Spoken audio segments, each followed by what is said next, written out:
evening, I'd taken 2 strong doses of ayahuasca because the first hadn't really kicked in, and then I took another one. Have you done that?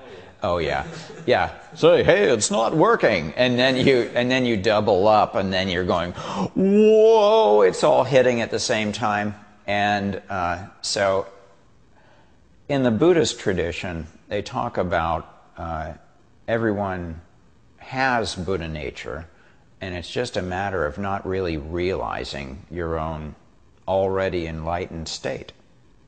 And so I thought, well, what a perfect circumstance to get in touch with your already enlightened state would be through the ayahuasca experience.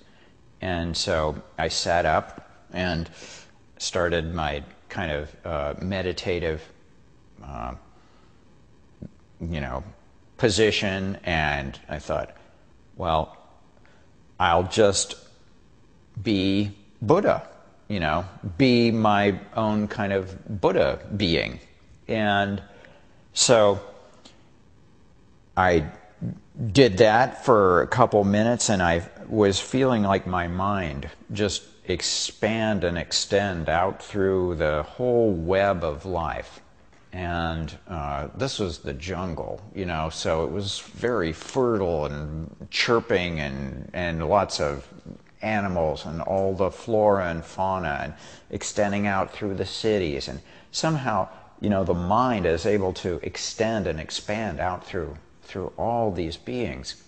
So there was a tremendous, wonderful expansion of interconnectedness with everything. And then there was this wave coming back of the suffering and the pain of all beings, and there's, whoa, like, oh my God, so that's why not everybody is doing the Buddha thing. It's like, because you're opening yourself up to all of the suffering, because you're being the beings, and remember the First Noble Truth of suffering, so it was all coming home to me, and it was it's like being a pain magnet. And then there was another outflowing of, well, what do you meet that with? You meet that with the ocean of compassion that you are. And so then there was a wash back of compassionate bodhisattvic love, that was going out through this great web. It was amazing, like kind of give and take of this energy. And in the middle of that, then there was a kind of taunting voice in the back of my mind that was saying, oh, you're such a good Buddha. Oh, look at Mr. Enlightenment there. Oh, isn't he enlightened?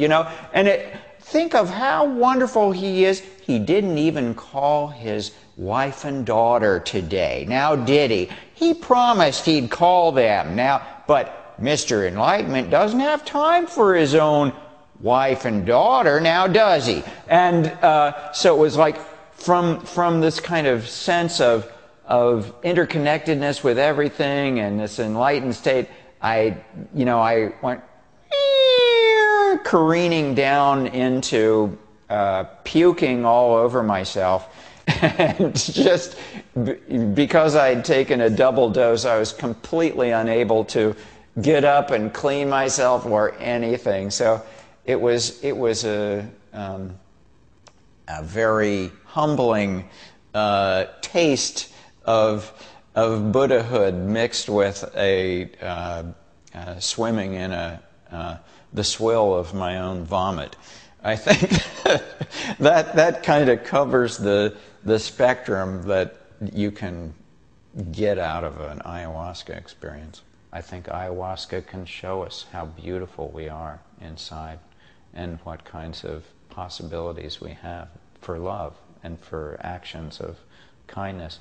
One of the great assets of ayahuasca is that it's plants.